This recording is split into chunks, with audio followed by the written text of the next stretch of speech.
Fala aí, minha gente, estamos aqui, hein? Cidade do Porto, Portugal, Estádio do Dragão, sexta-feira à noite, chuva, podia estar vendo um filme na Max, podia estar fazendo outras coisas. Entretanto, nada foi melhor para um programa de sexta-feira à noite do que a quinta rodada da Nations League aqui nessa cidade.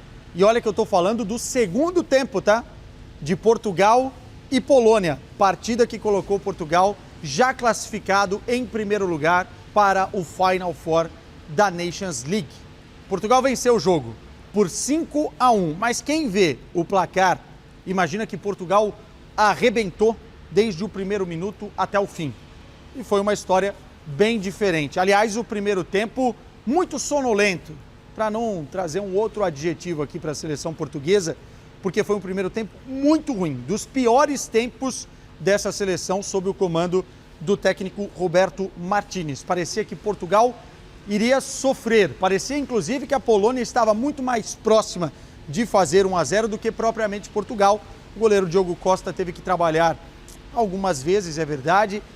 Portugal não entrou bem na partida, não entrou ligado, as coisas não estavam funcionando. A Polônia muito bem montada, sem Lewandowski, é verdade, mas com uma linha de 5 defensiva, buscando o contra-ataque, e Portugal sofreu. Mas na segunda etapa, daí é que a gente fala, né? Quando os protagonistas aparecem e também os jogadores que são fundamentais nessa seleção, já vou falar deles, especialmente um que entrou do primeiro para o segundo tempo no meio-campo, que deveria, para mim, ter status de titular da seleção portuguesa. Quando os jogadores e os protagonistas resolvem pegar na partida, aí é muito difícil, porque Portugal tem muitos deles, né? Tem muitos deles. E ficou evidente nesta segunda etapa. O Roberto Martínez colocou o time para jogar num 4-3-3. Alguns vão falar que é 4-2-3-1, mas eu acho que tem mais cara de 4-3-3, com na lateral direita Diogo Dalot, Diogo Costa, óbvio, no gol, Antônio Silva, que muita gente fala que talvez não devesse ser o titular, porque não é o titular do Benfica, e sim Tomás Araújo, mas enfim, Antônio Silva como titular, o Renato, jogador do Chelsea, jogando na zaga pelo lado esquerdo, e Nuno Mendes. Aí, um pouquinho mais na frente, a gente tem a presença do João Neves, começando, Bernardo Silva, Bruno Fernandes, e lá na frente, Pedro Neto, Rafael Leão e Cristiano Ronaldo. Esse foi o esquema que não funcionou na primeira etapa. E é impressionante, nada do que Portugal queria fazer funcionava, muito porque não tinha a ligação, não estava funcionando a ligação meio-campo e o ataque. Portugal até tinha a bola, mas não conseguia furar o bloqueio da Polônia. Bernardo Silva e Bruno Fernandes muito apagados, entre linhas, sem espaço, o time da Polônia bem compactado, o Rafael Leão muito sozinho pelo lado esquerdo, Pedro Neto pouco acionado, Cristiano Ronaldo quase também não teve oportunidades, inclusive tomou um cartão amarelo na primeira etapa.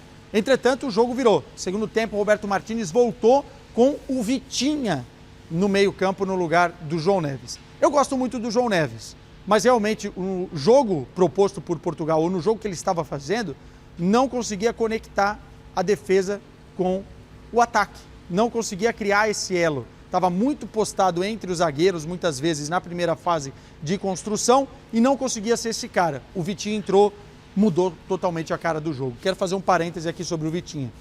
Ele precisa ter um status maior dentro dessa seleção pelo europeu, né, pela Eurocopa que fez, e agora pelos jogos que entra, e é fundamental nessa conexão. Ele é um óleo para essa engrenagem no meio-campo de Portugal, ele melhora os jogadores da frente, Bernardo Silva, próprio Bruno Fernandes, ele consegue dar consistência e fazer o jogo girar para que também os flancos sejam explorados, e aí muita coisa começa a acontecer. A Polônia assusta mais uma ou duas vezes, é verdade, e tenta pressionar, e é exatamente nesse momento que num contra-ataque, depois de um escanteio da Polônia, Portugal faz 1-0. Uma arrancada espetacular do Rafael Leão, que deu entrevista essa semana falando que precisa ser um pouquinho mais egoísta para conseguir mais protagonismo. Ele muitas vezes busca a fantasia por se inspirar em jogadores, os brasileiros, por exemplo, como o próprio Ronaldinho Gaúcho, mas dessa vez ele foi certeiro, né? Na verticalidade, explorando o que ele tem de melhor, a velocidade, conseguiu acionar o Nuno Mendes nesse contra-ataque, o Nuno Mendes centrou na área e de cabeça ele fez 1-0. E aí, no 1-0, ele desbloqueia o jogo para Portugal.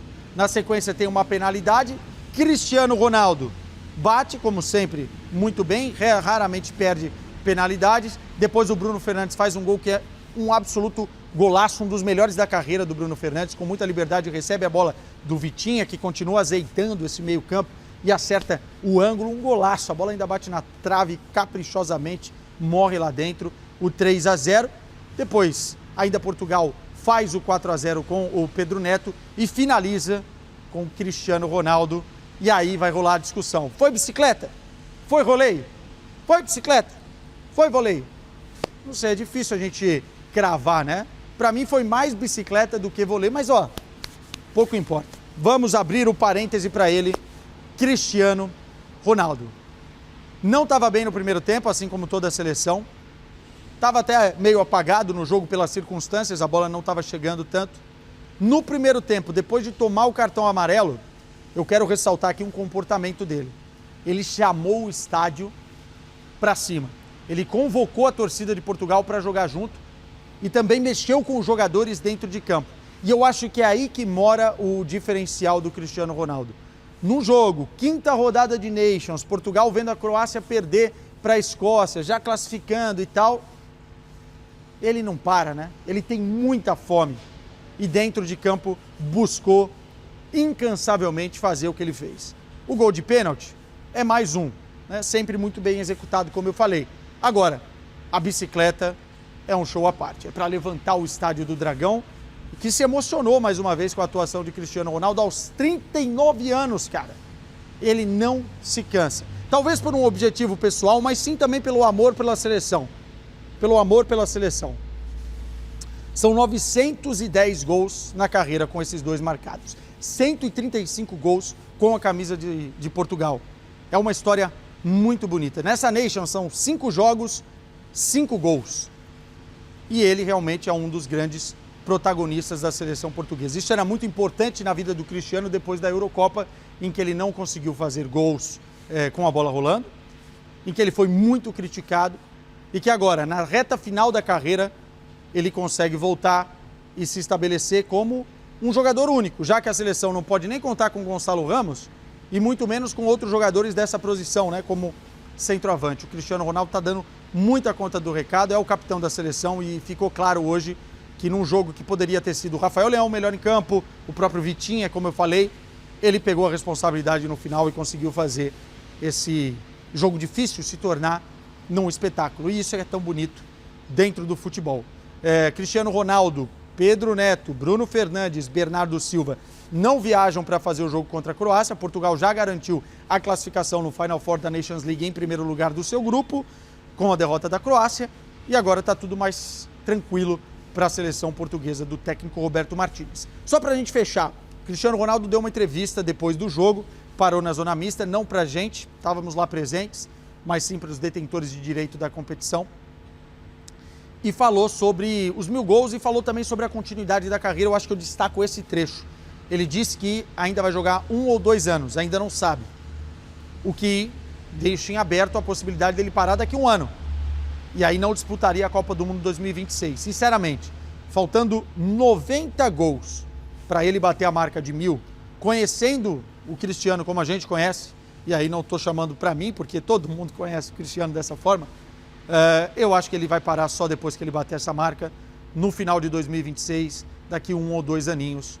E não resta muita dúvida que ele vai conseguir chegar lá. Jogando na Arábia Saudita facilita, jogando com a seleção portuguesa alguns jogos dessas eliminatórias agora, né, que Portugal vai ter pela frente para a Copa do Mundo. Eu acho que o Cristiano Ronaldo chegará lá. Agora é uma questão de tempo, né, e não de se vai chegar. Enfim, mais uma exibição bonita para começar um final de semana que eu espero que não chova, né? Mas enfim, Cristiano Ronaldo mais uma vez fez chover pela seleção portuguesa.